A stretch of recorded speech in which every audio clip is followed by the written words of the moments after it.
Okay, so let's consider a transducer with a single crystal, okay, single crystal. And also let's consider another transducer with two crystals, dual crystal. Now these types of transducers we've used in conventional ultrasonic testing, right?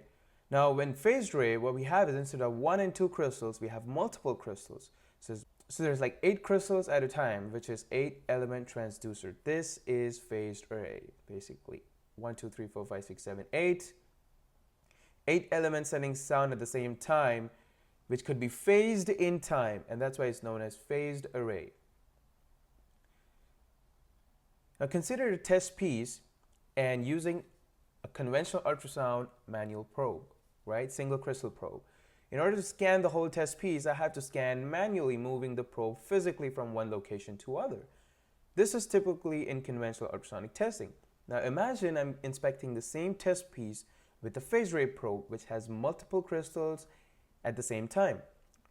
So my first crystal sends sound inside, and I can do this by using a pulsar. So using a pulsar, I would pulse each crystal at different times, which lets me physically, the probe stays in the same position basically.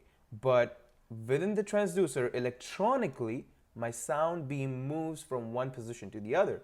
This is called electronic scanning. So without moving my probe, I can electronically scan the whole test piece. So in conventional, as the probe moves, whereas in phased array, the sound beam inside the probe moves electronically. That's the major difference between conventional and phased array systems. So using my pulsar, I can pulse different crystals at different times. Another important term is focusing. So to understand this, consider there's a chicken curry made by Carlene, and we have 5 people in the class who want to eat the curry at the same time. So they have to reach the chicken curry at the same time. Now imagine we ask everyone to start running towards the curry at the same time. Oscar starts running, then Jake and Walter start running, and Zach and Benny start running at the same time. In this case, the first person to reach the curry would be Oscar. And Jake and Walter, they have a little bit more distance to travel, so they would be the ones who would reach second, and Zach and Benny would be the last ones to reach because they have a lot of distance to travel. And unfortunately, meanwhile, Oscar, Jake, and Walter might have finished the curry. So this is not going to work.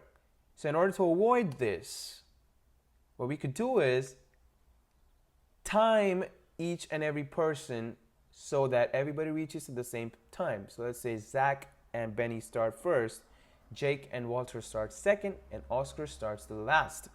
In this case, if we time it appropriately, everybody reaches the curry at the same time.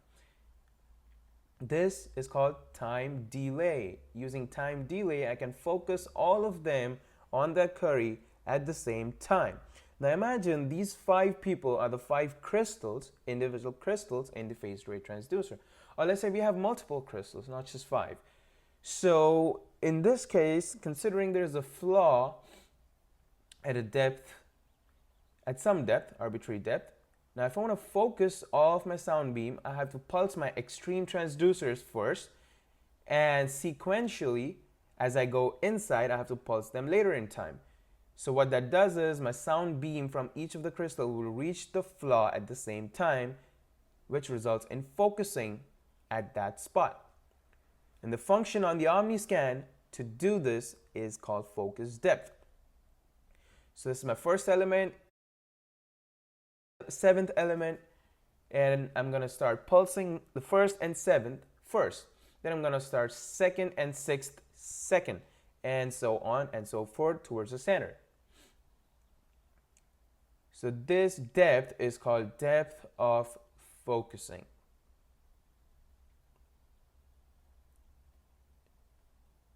So using the timings, I can change the depth of focusing as well.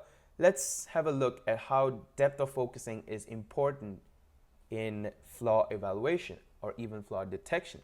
Consider this as a test piece. It has 2 different side drill holes, one let's say at a 1/2 inch deep, and the other one is at 1.5 inch deep. So in first case, assuming we focus the beam at 1/2 inch, my screen on OmniScan would look like this. This is a sector scan, S-scan, so this is an additional type of scan in phased array, so let's not worry about that right now. But as the beam travels further, my sound has already attenuated and dispersed, and I missed the second side drill hole. In second case, assuming we focus at 1.5 inch,